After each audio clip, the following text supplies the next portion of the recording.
Lost Art with Andrew Cox, retired Master Gunnery Sergeant. thelostart.podbean.com. Get some merchandise and help support the podcast in getting our veteran voices out for all to hear. Now on all major podcast platforms. Be sure to like, share, and subscribe. Be a guest, tell your veteran story, discuss your veteran business or organization. Email The Lost Art with Andrew Cox at gmail.com. Andrew Cox, a Till Valhalla Project Ambassador. See the project story at tillvalhallaproject.com. Thanks for tuning in. Please enjoy the podcast that's giving a voice to our veterans. The Lost Art with Andrew Cox. Hello, my friends, and welcome back to the Lost Art Podcast, that podcast giving a voice to our veterans. I'm your host, Andrew Cox, and today we're having a fireside chat. But before we get into the episode, are you enjoying the podcast? And be sure to go to the Lost Art website. That's the lostart.podbean.com. Go check it out. See what we got going on there. There is that merchandise tab. If you want to help support us and getting our veteran voices out for all to hear, there are shirts, there are hats, there's cups, there's all kinds of goodies that you can get to help support us. Also want to give a shout out to the Till Valhalla Project and all the wonderful work that they've been doing. I'm going to back up. I want to thank them for allowing me to be an ambassador for their organization, but they do incredible work. So I encourage you to go check out their website. That's tillvalhallaproject.com. If there's any way you can help them out, please do so. All right, Mike, how you doing today? I'm doing good. Been a good week so far, as we were talking before the podcast. I'm tired. Had some dental work done yesterday. So other than that, I'm good. I'm surviving. I'll live. Very nice. That's the first thing that happens to me. I'm good. Well, you were telling me they didn't want to pull your tooth. They want to just keep working on it and take all your money. Oh, yeah. So, yeah, pretty much. Yeah. Gotta love it. You have dental insurance, and then you got to look at financing options to get crap done. It's like, geez, what am I paying for? I know. That's ridiculous. Yeah. I don't know what you're going to do, right? It's the world we live in. Yeah, very true. All right, I'll talk about our guest here. Zachary Green is a U.S. Marine infantry veteran, experienced firefighter, and successful entrepreneur who has launched several companies, including one that has grew from initial sales in the trunk of his car to over $30 million in organic revenue. He has testified before a Congressional House Small Business Committee about the entrepreneurial journey and is the international best-selling author of Warrior Entrepreneur: Lessons from the Battlefield to the Boardroom. As a public speaker, Zachary highlights historical battles and applies their lessons to modern leadership challenges. He runs WARRIOR Enterprises LLC, an experimental leadership company offering programs like Warrior Academe's one-day Gettysburg Leadership Workshop, which integrates AI, advanced technology, and personalized multimedia for an enhanced learning experience. Zachary emphasizes using historical battlefield lessons, such as those from the Savannah Pirates and the Battle of Port Royal, to teach leadership. He also creates white papers on leadership coaching, using VR headsets to immerse learners in historical leadership scenarios. I got to tell you, Zach, that's a lot of stuff, but welcome to the program. How you doing? Well, thank you so much. It's a real honor to be on the show. I've been a big fan of yours for a while, so excited to be on this side of it. Yeah, definitely. I'm excited to hear about all your stuff that you have going on. So kind of talk us through, because you're, obviously a veteran. So kind of talk us through that a little bit, and then we'll kind of walk through where all you've been and what you've been doing. Excellent. Yeah. So, my journey to the Marine Corps started probably when I was about 5 or 6 years old. I knew back then I wanted to join the Marine Corps. I was G.I. Joe pretty much every year for Halloween, and all my friends were playing on their bikes and big wheels, and I was spreading mud on my face and crawling around in the woods. My parents thought I was crazy, but ended up going to Paris Island in the early 90s, went to OCS in the mid 90s, ended up graduating from college, decided not to get my commission. I finished up as a corporal and then got out. It was just not a great time to be in the Marine Corps. We were downsizing. It was the Clinton years. And I got out, and 2 years later, September 11th happened, and it really affected me. I tell people it's the opposite of PTSD. I have and still struggle with survivor's guilt. A lot of the guys in my sister units, we lost two Amtraks in one incident very early on in the invasion, and I went to probably a dozen funerals over a couple day Mm, time period, and it destroyed me because I felt like I left a hole and they filled that breach, and they're in that box with the flag on it, and I'm not. right. So it really struck this fire in me of our job as veterans isn't necessarily to defend our country, it's to become great Americans. And you can be a great Hmm. American when you're in uniform, and you can also be a great American out of uniform. And that really struck with me. So I became a volunteer firefighter. Nice. I, you know, the FIBA, the forward edge of the battle area, is no longer in a far off distant land. It's in our own backyard now. And True. I had a full-time job at Eli Lilly. I was in brand development and marketing, working, on billion-dollar brands, big pharma company. Learned a lot about sales and marketing, and I got lost in a fire right when I started my career as a firefighter. And that darkness, you get disoriented, you get Oh confused, yeah. the accountability of your team. And I remember as a grunt, we had these little glow-in-the-dark tabs on the back of our helmets. Remember, we called them cat eyes or ranger Yep. tabs, whatever.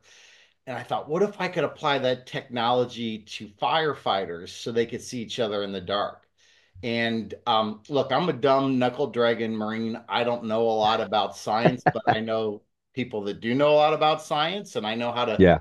break things down Barney style. And came up with a portfolio of products, started selling it out of the trunk of my car, made about $5,000 in 6 months.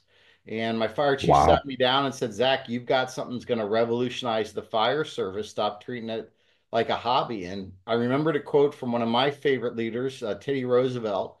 He Hmm. said, when you're faced with a monumental decision, the best thing to do is the right thing. The next best thing to do is the wrong thing. But the worst thing to do is to do nothing. Mm. I ended up quitting my job, maxed out my credit cards, went to this trade show.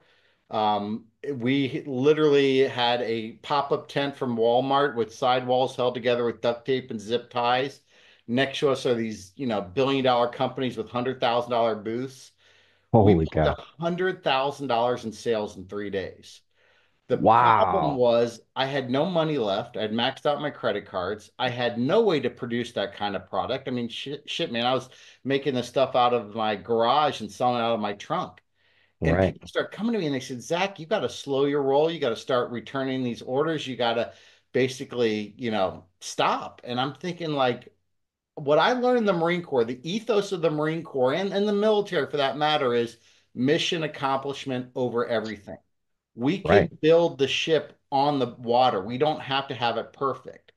And I Hmm. basically said, I'm going to figure this out. And over the next 10 years, it was brutal. The hardest thing I've ever been through, almost died from stress, had multiple lawsuits and other issues, but I turned it into about a $30 million company by the time it was Wow. all done and said. And retired, kind of semi-retired a couple of years ago, moved down here to Hilton Head. Uh, Hmm. wanted to put my thoughts together, and I wrote the book Warrior Entrepreneur, that was Hmm. basically your story, my story, and how we can apply that to business.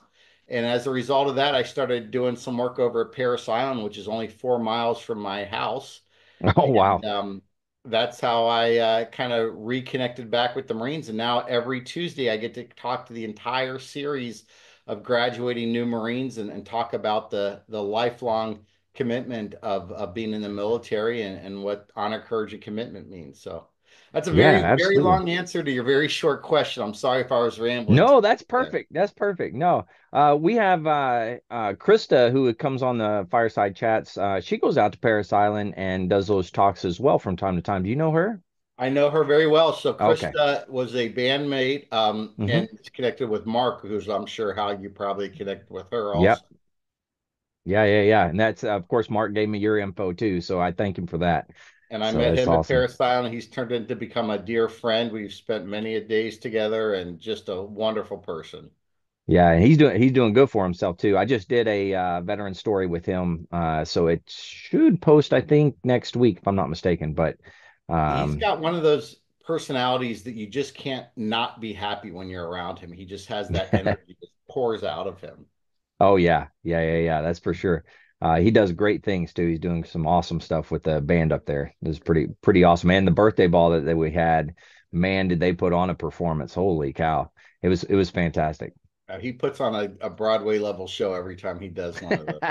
That's a good way of putting it. I like that.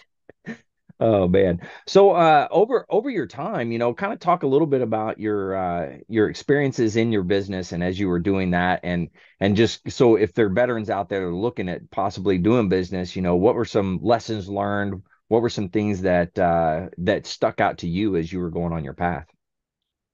So, gosh, we need a couple of hours, but I'll try to highlight a couple of the key things. So, one of the things we all hate about the military is the bureaucracy and Hmm. the amount of BS that we have to go through just to cut the grass or just to do something simple.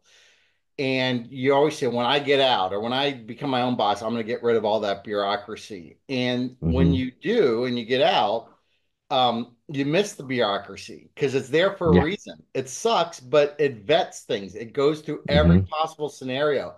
So that was the first learning point in me is I was going to make my organization real lean and we were going to make decisions real quick. And we made some bad decisions because we didn't have that bureaucracy built in. So Right. that's the first one. I think when you look strictly at entrepreneurship, I go by three questions I ask everybody that wants to become an entrepreneur or people that I coach on my business consulting side. The Hmm. first one is, have you solved a problem in a unique and elegant way? The second question is, what is your unfair business advantage? Not illegal, not unethical, but unfair. And the reason why is it's David and Goliath. We are very small going up against these huge companies, these established companies. David beat Hmm. Goliath because he used his strength against him, his big Hmm. size and his lack of good vision. And then he also matched a weapon that had an advantage to with range rather than a weapon that you Right. need to get close up. So really want to have that advantage. And then the third one that's most important is you got to have kick-ass sales, marketing, and distribution. You can Hmm. be the greatest podcast host in the world, but if no one knows about it and they don't know that, what's the purpose? And Yeah. one of the challenges that a lot of entrepreneurs get into is they get so wrapped up with their idea and they're so scared someone's going to steal it, that they don't tell anybody. And great, they don't Yeah. get their idea stolen, but you know what? They never make money off of it. I always Yeah. tell True. people, let's go out there and go balls to the wall, man, and have everybody copy it. Because if they copy it, that's market research that says it's good. And then you work on building Hmm. that brand, that value-based brand and your community and your why and you're Right. now doing the second, third, and fourth iteration when they're copying your original thing that you did. Yeah, that's really great advice. And I got to say, there's been I'd say several, two or three individuals that are doing podcasts very similar to what I'm doing here. And what you're talking about is, I've even collaborated with them. We've had them on the podcast. And I share back and forth. Like if they post something, I share it, and if I post something, they share it. They're on the Army side more so, but I'll interview anybody. But it's been pretty cool to see, and there's more and more popping up every day, which is in my opinion great because we're getting the veteran voices out, so it's working. It is good, but it also it's becoming a very crowded space now too. True. And so it's Yeah. hard to get recognized. And that's why again I don't ever have you violate, not violate, but to weaken your quality. Quality is very important. Right. But there's a lot of billion-dollar brands that aren't very good in quality, but they do really good on marketing and sales. You Hmm. should be spending more time on that than on the actual product itself. Yeah. Yeah, I'll have to get with you at some point in time and talk a little bit about that strategy on the marketing side for sure. I'm not the best suited for that probably. Mike could talk to that. I'm not the smartest of guys a lot of times. So Well, look, I'm not smart either, but you know what? I find people that do things really good and I shamelessly copy the hell out of them. And yeah. Yeah. all that stuff out there that can get you that next level, it's been done. All you got to Hmm. do is just figure out who's doing it and emulate them. And it doesn't hurt Right. them. You both do well when that happens. Yeah. It's a good point. Good point. If I get turned on to your podcast, chances are I'm going to listen to more podcasts. Hmm. Yeah. Yeah. Yeah. Yeah. Very true. Very true. So now your book that you wrote, can you talk a little bit about the book and kind of what's in that? Sure. So when I sat down to write the book, I wanted it to be an autobiography, and I was working with a editor, and he's like, he goes, I don't mean to be rude, but other than your mom and your wife, nobody cares about your biography unless your name is, Tom Cruise or Barack Obama or something like that. He goes, Right. first thing it needs to have is a story, and then the second thing it needs to have is what is the takeaway? And so when he went back and had me look at it, I realized that my journey really started at Paris Island. Hmm. I went to about seven different schools growing up. Your typical, like most jarheads in trouble and lots of learning disabilities and other stuff. But instead of working through those challenges, my parents would just pick me up out of the school and put me in another school, Montessori school, Right. private school, public school, Catholic school, whatever.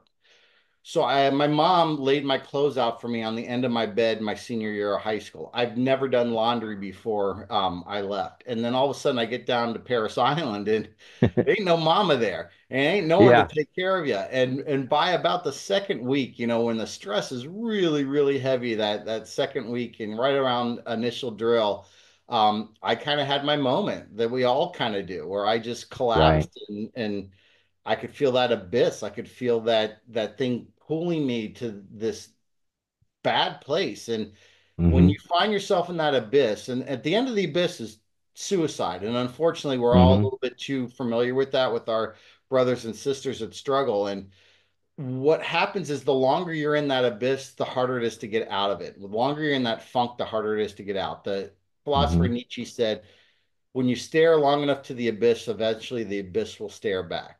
And so, in order Mm. to get past that, there's two things you have to do. You have to change what got you there and stop those things that got you to the point of that abyss. And then you have to transform. And for me, Hmm. it was being spoiled, having everyone do everything, relying on my parents, being the mama's boy. And I'm still a mama's boy. I still talk to my mom a couple times a week, but she doesn't lay my Nothing wrong with clothes that. out. My wife would kill me and her. But that's a whole nother story. But the transformation for me happened to realize I am going to be the best Marine that I can be. I'm going to be changed. And again, I was like possessed. And the way I did that was all that struggle and hardship that happened in boot camp. The first time in my life I truly was challenged, that's what made me who I am. Iron Mm. sharpens iron, that going through that grinder and that crucible, both the literal and figurative crucible. So as I started to think about that, I realized that in my business, that's what made my business successful was all the failures, not the successes. When I got Right. sued, there's ways that you learn from things. You learn from repetition, but you also learn from pain. The snow is hot. Don't touch it again, dumbass. And Yeah. don't become friends with the people you work with because then they can leverage you, and be careful what you say when you've had too much to drink and all these other type of Mm. so basically what I did is the book was about this warrior's journey of difficulty and how the human body both physiologically and mentally reacts, called your parasympathetic and sympathetic systems. That's your Right. fight or flight. That is your body's way of preparing how to enhance that and develop those as almost like superpowers. And then what I did is I went through all these other stories of great warriors, from the Spartans to the Navy SEALs to naval aviators to whatever, and then entrepreneurs like Elon Musk and Walt Disney and Hmm. Ando Momofuku, who invented ramen noodles, but also Mm. was jailed because he was so poor he was getting into debt. And just these amazing stories. And the common thread there is this difficulty and this challenge, and then this rebirth and change that happens after. So that's really the essence of the book, is a bunch of really short stories about other warriors that have been through those difficult, challenging times and how they grew from them. Right. Wow. And that's adversity. You were kind of saying that, but adversity is the things that really you either learn from it and succeed, or you get crushed. And I think that's a different mindset with warriors. It's okay. Something came up, but I'm going to figure out a way to get through it. And I think that's a good thing that we as veterans have an advantage, I would say, over the everybody else, in my opinion. Yeah, I mean, you think of the conditions that we lived in and the stuff that we've done, and then, you hear civilians complaining about little stuff that their chair in their office isn't comfortable enough. You're like, you got a chair? I had to sit on an MRE box. I mean, come on, man. That's very true. I like it. Oh man. So and then so when you did your company and you made $1 million through that, what what were some of the big takeaways from that for you? Um, I think the biggest takeaway is that it's a very, very different skill set and person that starts a company versus runs a company. And let me Mm, explain what I mean by that. The skill set you need to be an innovator, to be a big dreamer, and an idea, and the energy and the focus. And obviously, I tell people, I have ADHD, but it gets relabeled as multitasking when you get out of school. And then all of a sudden, it's a great thing. Oh, he's a energetic multitasker. But when you're sitting in a chair in school, that's not the best thing. that's very So for true. me, I was able to motivate people. I was get stuff, but I'm really bad at staying focused and completing tasks and doing that type of Right. stuff. So as the company started to grow and I built my team out and my CFO starts running the numbers and analysis and our sales were getting bigger, like $100,000 sales a couple times a month that would happen. And he's like, Hmm. you've got to stop getting these big deals because we're running out of money. And I'm like, what the hell does this bean counter know about that? We're bringing in hundreds of thousands of dollars. Well, no, you're Yeah. selling hundreds of thousands of dollars. Getting paid is a whole different story because it Mm, takes months to manufacture it. Then you've got to right. send it. And guess what? They don't pay you as soon as you drop it off. These big companies all have terms, usually 30 or Hmm. 60 or 90 days. And sometimes they don't pay. And one of the worst people Mm, we've had is the government. You can't sue them. You can't send them to collections. And it's not that sometimes they willfully will not pay you, but sometimes it just 100,000 bucks to them is decimal dust. They just it got yeah. in the wrong paper. And so what was happening is I have payroll, fixed expenses, rent. I have to buy raw material. I have to, and by the Hmm. way, my manufacturers, they want to get paid before they even take the order on. So Right. now it's called this time value of money. And we almost went bankrupt as a result of it. I mean, I almost lost my house. It was Mm, horrible. And I saw that abyss again, the same yeah. abyss I saw Paris Island 30 years ago. And I had to do the same thing. I had to stop what got me there, and I had to transform and change. So what I did was I resigned as CEO of the company I started. It was very difficult, but I realized that I no longer had the skill set to run the company. I brought Hmm. in a new CEO. I fired most of my executive staff. And then I became more of the visionary, more acting as a founder, which is going out there and doing podcasts and sharing Right. information, going to trade shows. And I specifically told the new CEO, I don't want to know how much money's in the checking account. I don't want to know what's happening. All I want to do is when we hire somebody, I want to be the last person they get to talk with to make sure they're aligned to my values and my mission. And that if Hmm. someone's going to get fired, we got to talk about it and make sure that we've, turned that body over 3 or 4 times before we declare them dead. So that was the Right. biggest learning point for me was that most people that start companies are usually the ones responsible for killing the same company too, because they are too stubborn or they're not smart enough to realize that there's other people with different skill sets that are needed at different points in the evolution of the company. Yeah. Good for you to be able to recognize that, and be able to move over and let it happen naturally, without you being there. That's incredible insight. It was tough. I didn't do it willingly and easily, but it happened. Yeah, but it had to happen, right? And It that's a did. good thing that you were able to recognize it and move on. But It's like pulling the um Band-Aid off. Once you pull it off, it's fine, but it does hurt a little bit while you're yanking it. yeah, yeah, for sure. Can you speak a little bit? You had mentioned not getting too close to or I guess your employees or whatever, not getting too close to them. Can you talk to a little bit about that?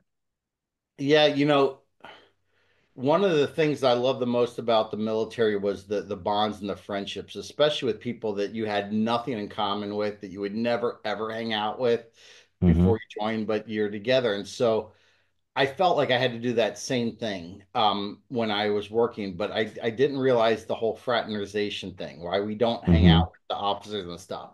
And so I had some employees that I would invite to my house that I would do stuff with. I would go to their family's birthday parties, and then something would happen, and I would have to have a tough conversation or fire them. And it really screwed things up. And then also the people that I started with, because I couldn't afford really good people. They just thought they were more important than the other people 2 years down the road because they'd been there for 2 years. But the reality is, these other people I could afford or were better. But because Mm-hmm. we had these relationships, and they can say, "Well, I was back here when we were a two-person company and we did this," and it Mm-hmm. became very toxic. So I understand fraternization, and now I really try to keep somewhat of a wall if we're working together. Yeah. And that's a good lesson to learn too. And I had to learn it while I was in the military. I got myself in trouble a little bit because of it. And but I learned and I overcame it. And from then on out, for me personally, because a lot of people use first names or things like that. I never, after that time, I never used first names. I don't care how close I was to somebody, I didn't do it. I always used last names or rank. That was it. Because I always had to remind myself to keep it professional. And that was something for me specifically. And there's another layer to this too that a lot of people don't know. It doesn't have to be just fraternization, it's the appearance of fraternization. Mm, yeah. So the point that you bring up there about using first names, even though you're not hanging out with them, well, why the hell is Andrew's using the first name and nobody else does? Or why does he call you Andrew and everyone else staff sergeant? So that Yeah. appearance, perception is reality. Oh, yeah. That's very true. Mike, did you have something? I was just going to say, what you guys are talking about is, that was a big thing. At least I know in the band field. I mean, at least when I came in, and I know when you were first in, Andrew, and I said, you Hmm. think you said it is they kind of reined it in a little bit. Promotions were a little faster Hmm. than it would be, like for an infantry guy or different, MOSs. But it's hard because all of a sudden, you as a PFC or you as a Lance Corporal, everybody's buddy, everybody's friends, and all of a sudden that day you pick up Corporal, and everybody still expects you to be their buddy and be your friend, and it's hard at that point. And I remember Staff Sergeant Scott at the time. I think he retired as a gunny. I remember him talking to me about it. And he's like, Mike. He said he actually pulled me aside. And he's like, Mike. I was like, okay, Staff Sergeant. And he's talking to me, and he said, hey, you need to understand. There's going to be a point here soon where you're going to be a corporal, and then you're going to be a sergeant. He said you have got to. He said you've got to start fitting that role. You've got to be in that mindset, in that position where these are going to be your buddies and your friends. They're still going to be your friends, but you're going to have to make these decisions. That Yeah. there's got to be a line there where you're going to have to draw it. And it's and we've all seen that, especially wishy-washy leadership. It's back and forth. It's hard. It's easier to come out a raving lunatic and stay a raving lunatic and turn the knob down a little bit, the volume knob down. But when you come out all soft and sweet and then all of a sudden decide, well, this is where I'm at now, damn it. And it's like everybody looks at you like, yeah, F you, dude. Seriously? You're not. Yeah, that's very true. So That's true. funny. So what were some of the, I guess, differences that you see between the military and then the civilian sector when you're working in those? So I think that the biggest difference is this concept of purpose. Um, Hmm. in the military, every morning we have, colors. We have, in the evening, and it kind of grounds you on what it is and why we're doing it. We Hmm. also don't have time clocks where you check in at this and it's as soon as 5 o'clock hits, then we're out. Unions, those type of things. So Right. that was the biggest difference I found was just some people just didn't care that much. Um, Hmm. the companies I found that I worked with and that I excelled the best, or when I started my own business or businesses, I guess I would say was the ones that have really good value alignment with my values, that there's a Hmm. why there and focusing less on the what and the how and more on the why. The why is Yeah. really easy in the military. It gets a little more challenging when you get out. Right. Yeah, I could definitely see that. So you went on and you're doing these like working with AI type of stuff. You're going around and you're doing these battlefield lessons and things like that. Can you talk a little bit about that? So yeah, and today is actually an exciting day because we just officially got notice from the DoD that we're a skill bridge company now. Oh, So no um, kidding. that's real excited. And for people that don't know what skill bridge is, it's I think one of the greatest things the military's come up with. But again, allows you the last couple months of your service to intern and still get paid your full benefits, but not have to get paid by the company. So we just found that out. Right. So there's a couple things. So first thing is experiential leadership. We remember 10% of what we Mhm. see, 20% of what we hear, 30% of what we see and hear, but we remember 90% of what we experience. So I want to get you Mhm. away from PowerPoint, get you out of the office and into an area like Gettysburg or Normandy or Belleau Woods or something where you start to use all your senses, your hearing, your smell, your kind of what the temperature feels like, and that helps burn those neural pathways to help you remember things. Leadership does not change. The leadership that was done in the Roman legions versus the Napoleonic time to modern day, they don't change. Technology changes, but leadership stays Mhm. the same. And so I rather teach you about motivation and communication by standing on Little Round Top at Gettysburg than giving you a 3 hour PowerPoint presentation on it. What we do is we take you to the historic battlefields. We have everyone gets actually I've got one right here. You get issued these like really super durable iPads that you're taking all this Nice. information down on. And that's where the AI comes in, is the whole time you're going through this walkthrough, you're taking notes and there's questions that are coming up that are popping up that, hey, how could you apply Chamberlain's leadership to what you do right now in your company? And then Mhm. that all gets plugged into our AI model. And then you get a report back based on what you experienced, but then the manager gets a report back on what everybody came together as a whole and what Mhm. common threads we're starting to find there. Oh, The wow. company has evolved and changed because the challenge is repeatable and scalable are very important in business. Mhm. And it's difficult to keep bringing people to Gettysburg or especially to Normandy and that stuff. That's not really Mhm. repeatable and it's not very scalable. So my son, of all things, came up with the idea, Dad, what if we use VR glasses and we use something like a Google Earth and we could take you to Gettysburg, but through a virtual reality. And we ended up Hmm. developing our own app in VR, where now you can stand at Little Round Top. You can see the Confederates coming up through the woods. We make a little gamification where you actually have to dodge getting stabbed by the bayonets and you have to fight them back and just to kind of Wow. make it interactive and fun. And then all of a sudden, right in the middle of the battle, where you're like, your heart rate's going up, I mean, you're really getting into it, then there's a series of leadership questions that come up. And then you have to choose which answers that you want. And then we take you and you fly 5,000 feet up in the air and then drop yourself over at Pickett's charge. Now you can see where Pickett's view of Little Round Top was and get that same thing. Oh, Or we can wow. take you to Normandy and have you go up the beach, but then put you into a Nazi bunker and see the view that the Nazi machine gunners had as you were coming through Omaha Beach. And now we can take that and scale this. And this is where it gets really fun. So you got Skill Bridge are the people that I want, or veterans or anybody, to be one of our instructors. We have a kit, Mhm. a big Pelican case. It's got 10 VR goggles in it. It's got 10 of the iPads. It gets shipped to wherever you are. You then show up, you take everything out, you do your instruction for a day or so, and then you go back to your regular job.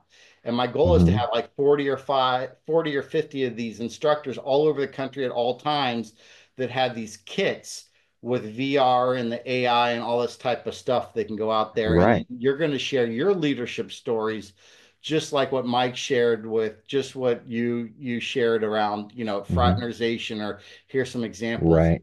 Storytelling is the best method for that. And that's really what we want you there as the instructor is yes, we'll have the list of what you're supposed to do, but we want your stories there because that's what's going to really resonate with people. Wow. That's awesome. And so how did you come up with that idea? What were you like, what was going through your mind when you were trying to come up with this? So my main job at Eli Lilly was a trainer. and Hmm. corporate training, and I love teaching, and a lot of it just sucks. So I'm like, there's got to be a better way, right? It's I'm a true. huge history nut. I absolutely love the outdoors. I love that, but us veterans, as we get out and we get fatter and older and whatever else, but at the end of the day, especially for me as a grunt, I still feel the most at home in the woods. Hmm. And if I can get into a space like that, especially when you've got and there's a real metaphysical connection that happens there when you stand on these historic battlefields. You feel a energy. There's something there. Hmm. Standing in Bellow Woods or in Gettysburg, and there's also that sacredness of knowing that many people spill blood right where you're standing, and it's such a richer, more in-depth uh, experience than again Hmm. sitting in your office and going through that. And with VR now, in some ways, it's almost better than going there in real person because you can't really tell much of a difference between what's real and what's in VR. But now we can have you fly up in the air and we can give you different perspectives and we can Right. immediately switch from the different positions of the op four and year force and what the different angles and views are and why they did things and what can we have done better? What can we learn? We learn more from the mistakes of those Oh battlefields than yeah. we do from the things that actually worked out. Very true. Now, when you have people do this, now is this I'm assuming veterans or military active duty that are coming in and I guess taking the tour and things like that? Who is that? So we've had a mix. So we've been focusing a lot on corporate America and trying to get, military friendly corporations. Companies like Mm. Starbucks or Procter and Gamble aren't going to go for this, and that's fine because they don't align to our values and we don't want them to do our stuff. But when we find companies that embrace veterans and are patriotic and love our Hmm. country and what it stands for, those are the ones that we have really great experience. We're should hopefully in the next couple of weeks be on the GSA catalog, and that'll make it really easy for us to start selling this to the military. One area that we Hmm. do want to focus on is the ROTCs. We think there could be Oh, a tremendous opportunity there because we could, send people out to the 200 or 300 different ROTC programs. But also, I think there's tremendous opportunity in just any type of from the NCO schools to the, command staff colleges to come in there and to bring in this experiential learning. yeah, absolutely. And that's fantastic way of learning, is you're just engrossed in it and which is fantastic. I think any school like the NCO schools, any school like that, I think it's important to have something like that. It's one thing to watch it on a screen in the PowerPoint or whatever, which we all get bored and we get tired. But man, this virtual thing sounds incredible. Yeah, and then from a cost standpoint, it works out so much better than having to put Oh everyone. yeah. And then the other cool thing is we do VR first, and then we take you to the battlefield. Hmm. And then you got a whole new perspective of how you can learn and Yeah. experience that. Yeah, that is incredible. So, talk to me a little bit about going and because if I'm not mistaken, you would talk to Congress and things like that. So, can you talk a little bit about what you were doing there? Yeah, so people in the government and Congress, they get such a bad rap. Everyone talks about, they're liars and they're stealers and I will tell you, every single person that I met with in those halls of Congress and Senate were absolute freaking rock stars. The ones that are elected, those elected officials, they're elected for a reason. And it's Hmm. easy to throw stones at them. So one of the things that I did was, spending time up on the Hill is trying to get some legislation passed around the technology that I use. Our big money didn't come from the firefighters. It came from this type of exit sign that we developed that doesn't need batteries, light bulbs, or electricity and uses that same glow in the dark material. Mm. And so through that, I was able to talk to several different congressmen and other stuff. And eventually got in touch with the Small Business Committee chairman. And he's like, "This is great. I would love to have you testify in front of the committee at some point in time." I'm like, "Oh my God, this is awesome." I mean, at the end of the day, like I said, I'm a dumb knuckle dragon Marine. I'm a solid C student. I had many teachers tell me I was never going to amount to anything. And when I'm sitting there on the the desk with the microphone in front of Congress, and I'm thinking like they are asking me as an expert in business. I'm like, I think I did a little better than what those teachers thought I would. Yeah, you proved them wrong with that for sure. I mean, if you're up there in Congress, that's a good deal. You obviously have done very, very well with it. So I'm thoroughly impressed with everything that you got going on. Now, one of the things that you had talked to me about was you have this museum type of thing that you have there at your house. What can you talk to us a little bit about that? Yeah, so like I said, I'm a big history buff. I love everything Marine Corps. The problem is everything around Marine Corps is always World War II. Nobody Mm, realizes even what happened in World War One and how it got started. So for some reason, I just started to really gravitate to the story of World War One, specifically the true birth of the Marine Corps, the origins of Devil Dog and Belleau Woods, and how incredible that was. But also we were in that transition point from Napoleonic fighting where we fought like we drill, with just people going hmm one line and flanking, to actually bounding and using marksmanship and other type of stuff.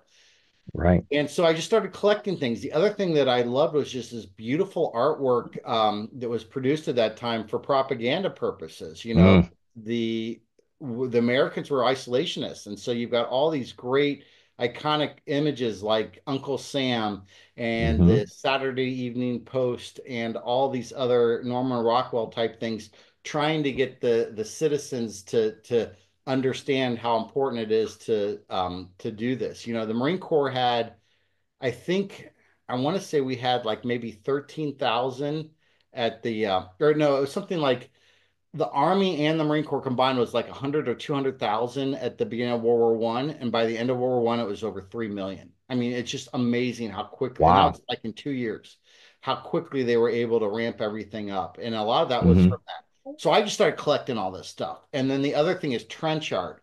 I went to the World War One Oh, nice. museum in Kansas City, and they got these old artillery shells that never underestimate a bored Marine or soldier.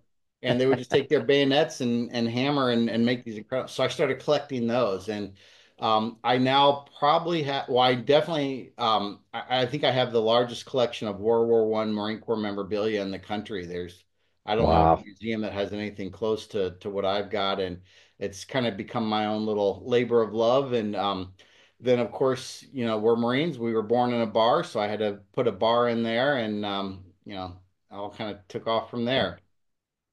That's incredible. I don't know if y'all can hear it, but my little dog named Teufel down here, English Bulldog, is sleeping and he's snoring away. So if you hear him snoring, And I it got to is tell you, not me falling asleep. I love those guys more than anything. There's my devil dog. You can see him Yeah. on my I love arm it. there, and I love bulldogs more than anything. But my wife is very clear that she's got my son and I, and she doesn't need anybody else to pee on the floor and mess things up and snore. Yeah, I can understand that. Yeah, yeah, yeah. English Bulldogs is perfect for Marines. They're just stubborn enough. But man, if you get them pointing in the right direction, they're a hoss. They'll do Yep. whatever they got to do. So Yep. yeah. Well, hey, is there anything that you want to kind of leave us with as we start to kind of wrap this up a little bit? But I know you want to possibly do a tour type of thing as well. Were Sure. you wanting to do that live, like or on the recording?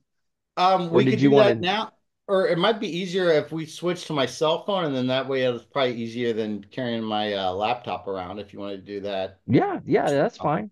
Yeah, yeah, Yeah, but no, Yeah. LinkedIn is always the best way to get a hold of me. My website is warriorleader.us. That'll give you more information. If you're a veteran and you'd love to help us out, we'd love to get that help. And if you're interested in our services and the leadership programs, we'd love to talk to you about that also. And then you can reach me at my email is zgreen, zgreen at warriorleader.us. And if you're interested in my book, it's available on Amazon, but I also sell it directly, and all the ones I sell directly, I'm more than happy to sign those. And very that nice. that website is warriorentrepreneur.book.com. Okay, I'm going to get all that info from you, and I'm going to post it whenever. That way, it's all on there. But that was a mouthful for sure. But yeah, I definitely want to get it all out there for everybody to see. Excellent. Yeah, I'll get that over. Yeah. But Mike, did you have anything else? I know you were going to say something. I think I cut you off a second ago. Oh, I was just, the link you had sent earlier before tonight. Looking at your museum, I was sitting there looking at it. I was like, damn, why don't I live in a place like that? I was jealous looking at the pictures. I was like, holy cow. And I didn't see the bar at first. And it came back. I was like, he's got a damn bar in there. So one of the cool things is I get to bring over a whole entire drill instructor companies when they're on their outpost in between. Oh, nice. Cycles. And we do a PME, a World War I PME in the tavern, and then it always ends up with a nice, fun social hour. That is awesome. And you do that for every company? Any of the one, I've probably done maybe a dozen of them so far. Just did a recent one with the staff from drill instructor school, which was kind of cool. Oh, wow. But yeah, it's cool because they have to do PMEs, and we want to try to make it as fun and as enjoyable as possible for them. Yeah, that's really cool. I love it. But you said now you're what, semi-retired? Is that what you said? Yeah, well, I don't know if I would say I'm unemployable, I think would be a better way of saying it. There's no way I would ever be able to get a job ever again. So I have to kill what I eat, so to speak. So yeah, very nice. I'm digging. I just don't know how you sleep. I mean, it seems like you got more things going on than. Yeah, I mean, it's unbelievable. I mean, just listening to you, I was like, holy crap. I'll sleep when I'm dead. I get bored really easy. Sleep when I'm dead. I love it. Well, I mean, it's I don't know what I'm trying to say. Yeah, it's nice to actually listen to somebody like yourself talk about things, but you're really and truly your honesty about it. It's like, hey, I failed. I did this. I did that. I had to make these decisions, and I think that's one of the biggest, transitioning out of the military. We as Marines say the Marine Corps, but just in general, when you leave that, even though we were tired of the bureaucracy and the garbage and the BS, all of a sudden when you get out, you miss it. But the civilian sector is a completely different animal. Andrew's, tooling around in an RV, not working. He says he's retired, just traveling the country. So, but I don't know anything about the civilian sector. But you actually get out there and you start work. And it's got to be as a company owner or even a boss like that. It's got to be sometimes disheartening because you have this assumption that everybody else has the same mentality that you have. And that is not the case. That is not the case at all. I have an assumption that, you're going to show up to work every day. If you don't, at least you can communicate with me and, it's understood why you couldn't, in the workforce now. Simple. Just show up on time. Yes. Don't lie and don't be a jerk. I mean, those are real simple things. And 90% of people can't even comprehend that concept. We're all built from our time in the military that it's gunny time. If you need to be there at 8 o'clock, you better be there at 7:45. Yeah. Yeah. Yeah, that's a very good point. Yeah. I guess it's easy for us though to get into that mindset too. And you're like, well, if they can do it, why can't I? And then all of a sudden you're like, why am I doing this? This isn't me. Yeah. Then you have that internal battle, right? That you're with yourself and you're like, well, I know I shouldn't be doing this, but I am doing this and that. And it's hard. I mean, you have expectations of yourself, but you can't really have expectations of other people to be like you. But, unfortunately, that's, we do. Yeah. And it's human nature, especially with, what we did or, serving that, hey, you tell me you're going to do something, you're going to do it. If you screwed up, tell me you screwed up. I may not be happy about it, but just look me straight in the face and said, yeah, I jacked that one up. And I'd rather have you screw it up than to do nothing. Absolutely. Yes. Good initiative, bad judgment is always going to be okay. Yeah. Well, that's one thing my boss says, it's like, hey, Terry, I really screwed that up. I thought I was doing the right thing. And he was like, well, at least you did something. He said, "Did you learn?" He said, "Did you learn from that?" And I was like, "Yeah, I'm not doing that again." He said, "Okay, it may have cost us a couple bucks, but," he said, "all I care is," he always says that about everything, and it drives me crazy sometimes. But it's like, let's use this as a learning experience. What did it teach you? Mm-hmm. And he never served in the military, but he's like, "What did it teach you?" That's incrable. That What did you learn from it? That. And he'll even do that and say, "Hey, we'll do a meeting, a phone meeting with everybody and say, hey, talk about it." And it kind of sucks when you have to say, "Hey, everybody, I just want to, I really, I screwed the pooch on this one," but, and then his point is, it's like, hey, we all make mistakes, but, maybe other people can learn from your mistake and your honesty about making it at that point. So, that's a good point. Yeah. So, Andrew, I switched my phone. If you want to just keep rolling, I can take you guys upstairs if that's all right. Yeah. Sounds good. Sounds great. So we're leaving my room here. I'm going to go ahead and turn this around. Okay. Let's see here.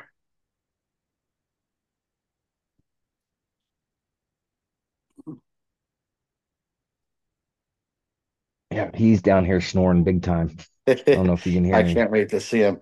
All right, so our house is basically a ranch house, and then upstairs we had a storage area. So that's what you're going to see up here. My son is probably playing online right now, so that we built him his little. Bryce, can you wave to everyone? I'm on a live podcast. So he's got his VR. How you doing? Bryce is my director of technology that's helped us with all the VR stuff. But this is the start of the Tupelhunden Tavern here. So we want you to feel like it's like a hidden door. I love it. Kind of like a speakeasy. We have to put a lock because my 20-year-old son will drink all my bourbon if we don't do this. Oh, shoot. All right. So we come in here and you're supposed to be transported back to the early 1900s. Very nice. So I'll kind of give you a quick pan and then we'll kind of go through each area here and get you a little more details on it. Look at that bar. Man, that looks awesome. Well, thank you.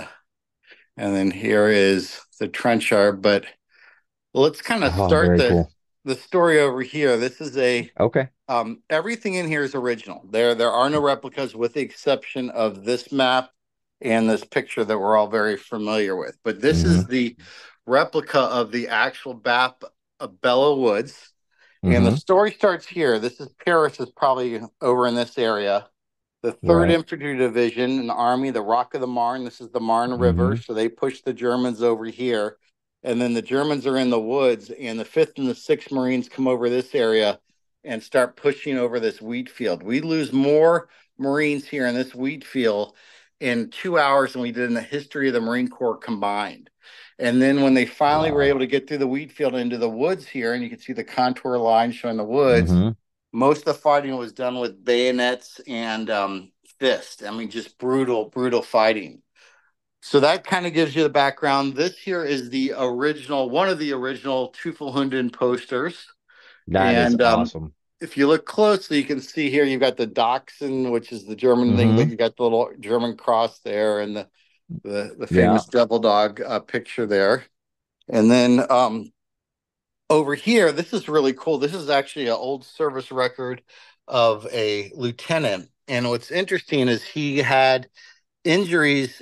He reported Chateau Thierry. So at the time, that wasn't considered Belleau Woods. It was Chateau Thierry. He was involved in the attacks of June 12th and the 13th and was evacuated to a hospital for gas burns. So he literally got gassed at the Battle of Belleau Woods. This guy that we got all this stuff here. So it's just amazing. This is actual pictures of some German POWs, some Germans that didn't make it, and then a citation from France, an original one for the 6th Marine Regiment, which basically gave them the right to wear the cord on their shoulder. Right. These are all which they still wear today. Still today, yep. Yeah. These are original covers, and what's kind of cool about these, and they're starting to fall apart, but if you look on the inside, you can see the wicker is the way that it still holds its tension. And then these up here are original helmets. And so the old EGA, you can see that. But then these here are the different colors were based off of so these are obviously the 5th Marines. You can see the Roman numeral 5 there. And then the colors designate which companies they were with. But the Marines were part of the 2nd Army Division, which was this Indian head. So it was the only time that the Marines actually were able to have a unit designation patch on them. Right. Then the Indian head 6th Marine Regiment still utilizes the Indian head for their stuff, do they not? They do for their logo, but again, they're not allowed to wear the patch. Right. Because we actually were serving under an Army division. And you can see here's one of the original patches of that. Oh my gosh, that is amazing. This is a letter from General Lejeune. Got that there. Wow. Kind of cool. So again, this is awesome. The trench art we were talking about. You can see it's got, so this is Saint Mihiel, which was one of the final battles that we fought in. And that is amazing. Just, this one here I like a lot. The detail on it. The Argonne. And then you'll like the Bulldog one. That's actually made. And then this one here is probably the most valuable one because this one actually, if you can see closely, it says Bellow Woods on there. Wow. But it says over here, $1 Million Woods. And the reason they call it the $1 Million Town is if you survived the Battle of Bellow Woods, it was like equivalent to winning $1 million. So that's kind of cool. And then this is another one. It's Chateau Thierry sector. It's on there. Some old bullets, and that was one that they pounded out. I thought this was cool. This was a trench lighter that they made out of that same material. Oh, wow. So just that incredible ingenuity. You've got some old recruiting posters. I think what's funny here is they're showing all the fun things you get to do when you join the Marines. Like you get to scale walls and talk about playing ping pong and doing these different things, which is hilarious. Here, you like this. Here's the Marine band. They've got their own band. Yeah. Now, which band was that? Was that the 5th or 6th Marines? Do you know? So this would have been around the late 1800s, early 1900s, and that looks like 8th and I in there. Oh, okay. That could have been, back in those days. Moving over here, just a couple other posters. We've got more. I like this one. This guy here is James Montgomery Flagg, who was the guy that did the Uncle Sam. You can see kind of the style there. And I love that.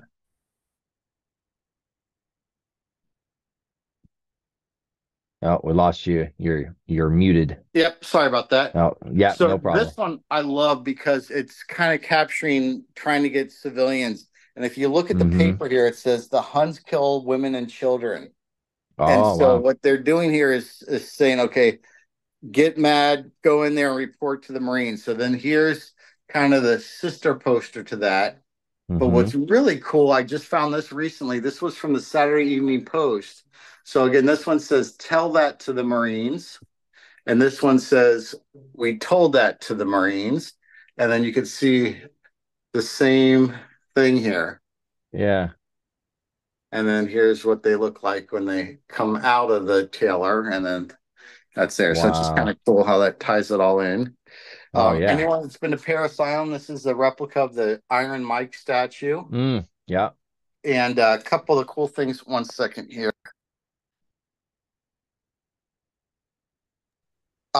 This is a Maxim machine gun, which was the guns that were used by the Germans. So this is a captured gun that they have. And then you can see we got a Colt 1911, which is still used today. And then he's standing on the woods, symbolizing Bellow Woods. And this is a German helmet. So it's the captured German gun, the captured helmet. and this great defiant pose here of holding the, you can see it's a cocked 1911. So just That's showing so that cool. action. Moving, let's see what we got over here. This one's kind of cool. So again, Chateau Theory, Bella Woods are kind of the same area, where the guys would notch every battle that they went into. Mm-hmm. And just some other new posters. About once a month, I dress up in this, and we actually go out at 4 a.m. and march with the recruits, the Crucible, and we talk about history. So I talk about, hey, remember the Marines of World War I? Remember, the Battle of Belleau Woods and whatever else. Then we have guys in, World War II uniforms do the same. Wow. And then one of the coolest things we have here is if you look down here on this wooden floor with the yellow footprints. Oh yeah. That is actually the kitchen from Chesty Puller's house that was demolished in Jacksonville. And no kidding. So what you do here is when you come to my house the first time, you stand on the yellow footprints, you do a toast to Chesty out of my really cool decanter here. If you can see closely, It's got the EGA but on the bottom of this whiskey is a piece of wood I brought back from Belleau Woods. So you do a shot of Belleau Woods infused whiskey while you're standing on Chesty Puller's floor. That is so awesome. And then everyone that does that, they have to sign the board here to show that they were part of it. So these are all the Marines that have been here. Yeah. Done that toast. Man, that is cool. So then we'll move over here. We've got the bar, a couple cigars. And then this was kind of something I made, some old brass, and it's a big piece of epoxy, kind of like a stained glass almost. Oh, okay. And we have the wine cellar. Oh, wow. Very nice. And is that you got a refrigerated, or how does that work? Yep. It's got a wine cooler in there. Mm-hmm. And these are just some of the I was originally trained in artillery, and then I moved into a mortar unit. Oh, nice. Yeah. That's where that. And then we have all our books. And then I'm going to show you the last thing here, which I don't really show many people, but so if we go into this book here, flip through this book, we will see there's a copy of the map. There's that poster that we were just talking about. But if we do this, get out of town. So now we go into what I call the hiding from Biden room. And here's my little toy chest in here. I love it. I love it. Holy cow. So do you need, a 51-year-old son? Do you need, Well, really? You guys come down, you're always more than welcome. That is pretty cool. My heart hurts right now. I think I'm having oh Lord. It's the big one. I'm coming. I'm gonna join you, Elizabeth. I'm coming, Chesty. So here's again, we get drunk on Belleau Woods bourbon, then we go play with guns. Always a fun thing to do in the secret room. Very cool. I tell my wife that all the time. I want to have a hidden room, and she's like, "For what?" Said, what do you need that for? I'm like, "Why not?" Put all the toys in there. Yeah. Oh, that is so cool. That's pretty much it. Oh my God, that's gorgeous. Man. It's absolutely beautiful. That's amazing, guys. I hope to have you both down here. Maybe we can do an episode down here. That would be incredible. Yeah, for sure. Well, you don't want us in there, especially Andrew. One of us may the drink. Bulldog. We definitely got to get the Bulldog. Yeah. He'll be happy to come out and see you. The only thing you didn't have, and maybe you did and I didn't see it, I know you said something about cigars, but I figured you'd have like a walk-in humidor too. I mean, but I didn't take it. It's too dark out, but we do have a smoking lounge that gets off the side. Gotcha. Oh, nice. All right, guys. Well, I'm Very going to go cool. ahead and sign off. It was a real pleasure speaking with everybody. Hey, Zach, I truly appreciate it. And just real quick, this tour, are you okay with us putting that on the Yeah, of podcast? course. Okay, Of course. cool. Yeah. I just wanted to make sure. Everything's good. All right, All guys. right. Have a good one. You too. Thank you so much. Appreciate it. Hoorah. Semper Hoorah. Fi. Perfect timing. All right. With that, I'm going to sign off here. Unless you got something else you want to say, Mike. Anything? No. All right. Good. No, I'm still awestruck. I know, right? I am too. To all the listeners out there, if you're struggling, need help, anything like that, don't forget that the VA does have some great resources. You can reach out, dial 988, press option 1. You can always text 838-255 or go to veteranscrisisline.net, click on that chat icon. Any of those options are going to put you in contact with somebody that can help you out. Remember, one veteran life lost is one too many. I care about you. I know Mike cares about you. The whole veteran community cares about you. So please reach out for help. And if you're out there, you're not struggling, then reach out to your buddies that you served with, ask them how they're doing. And if they need help, give them a helping hand. All right, Mike, thanks for joining me tonight. It was thanks for having me. Awe-inspiring look at Zachary and all the stuff that he's got going on. So, I mean, I actually had the footprints from his Chesty's kitchen. Yeah, I don't know. Really? Well, he said his house. I don't know if it was his house. kitchen. Yeah, I don't know where, but it's like, are you kidding me? Still, it's pretty awesome. I don't know how you find stuff like that, but I need that for the motorhome. I need something like that for the motorhome here. All right, to all the listeners out there, stay motivated, change your socks.